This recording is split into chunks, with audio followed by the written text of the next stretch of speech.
ওয়া ইযা মাররু বিল্লাগwi মাররু কিরামা। এটাও অসাধারণ। এই আয়াতে আল্লাহর কাছে আপনাকে অসাধারণ বানিয়েছে কোনটি? আপনি একটা আসরে রয়েছেন, বন্ধুরা সবাই ঘুরে বেড়াচ্ছে, অথবা আপনি হয়তো কোনো হোয়াটসঅ্যাপ গ্রুপে আছেন। আজকাল যোগাযোগের বিভিন্ন মাধ্যম রয়েছে, আর এই সকল যোগাযোগের মাঝে মানুষ যুক্তিহীন কথা বলে থাকে। মানুষ একে অপরের বিরুদ্ধে গীবত করে, তারা একে অপরের প্রতি বিদ্রূপ করে, তারা একে অপরের সময় নষ্ট করে। আর আপনি এর সাথে কোনো সম্পর্ক রাখতে চান না, তো আপনি কি করবেন?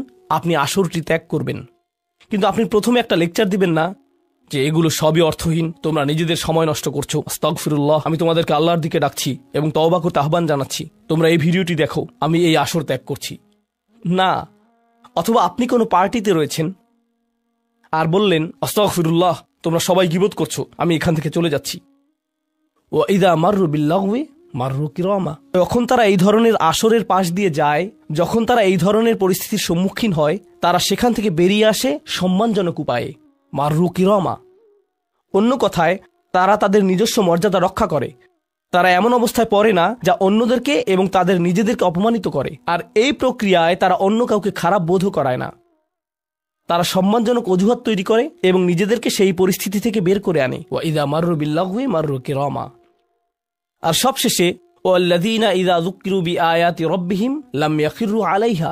আসলে এখনো শেষ হয়নি, আপনাদের ভালো বোধ করার জন্য বললাম। ওয়াল্লাযীনা ইযা যুক্কিরু বিআয়াতি রাব্বিহিম লাম ইয়াখিরু আলাইহা সুম্মান ওয়া উমিয়ানান। এটা জুমায় অংশগ্রহণকারীদের জন্য। যখন তাদেরকে স্মরণ করিয়ে দেয়া হয়, তারা অন্ধ এবং বধিরের মতো পড়ে থাকে না।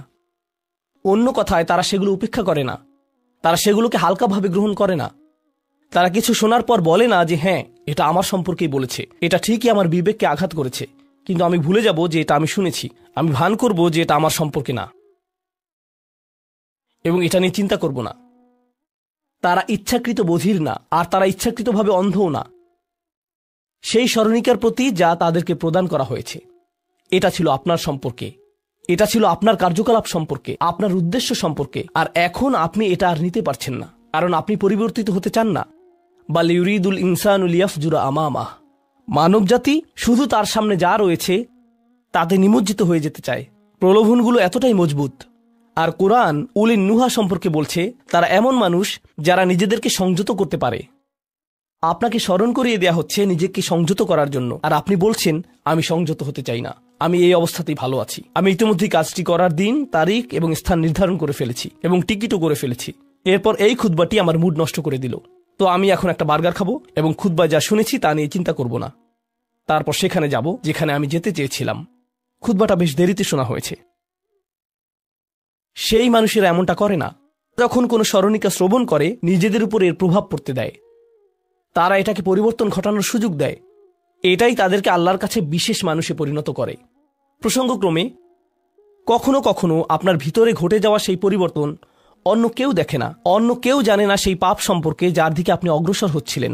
সেটা শুধুই আপনি এবং আল্লাহর মাঝে সীমাবদ্ধ। আর আল্লাহ আপনাকে তার ইবাদ হিসেবে গণ্য করেন, কারণ আপনি সেই পরিবর্তন ঘটিয়েছেন। তো এখন যেহেতু আমরা সমাপ্তির দিকে যাচ্ছি, এটাই এখানে বর্ণিত শেষ গুণ।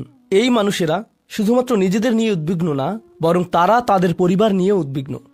ওয়াল্লাযীনা ইয়াকুলুনা রব্বানা হাবলানা মিন আজওয়াজিনা ওয়া যুররিয়াতিনা কুররাতা আয়ুনিন। হে প্রভু, আমাদের স্ত্রী এবং আমাদের সন্তানদের দ্বারা আমাদেরকে চক্ষুর শীতলতা দান করুন। যার অর্থ দুইটি জিনিস।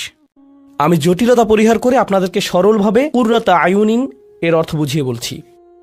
প্রথম অর্থ হলো, ইয়া আল্লাহ, অন্য সকল কিছু আমাকে পীড়িত করে, অন্য সকল কিছু আমাকে অসুবিধায় ফেলে, কিন্তু যখন আমি আমার স্ত্রীর কাছে আসি এবং আমার সন্তানদের কাছে আসি, ইয়া আল্লাহ, এই স্থানটিকে আমার জন্য প্রশান্তিদায়ক করে দিন।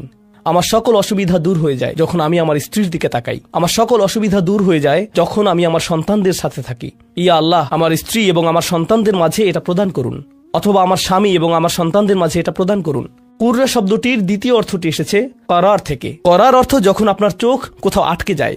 ইয়া আল্লাহ, আমার স্ত্রীর প্রতি আমার ভালোবাসা এতটাই সৃষ্টি করে দিন যাতে আমি তার উপর থেকে চোখ ফিরাতে না পারি। ইয়া আল্লাহ, আমার সন্তানদের নিয়ে আমাকে এতটাই আনন্দিত করে দিন এবং এতটাই ভালোবাসাপূর্ণ করে দিন যাতে আমি তাদেরকে অন্যদের সাথে তুলনা না করি।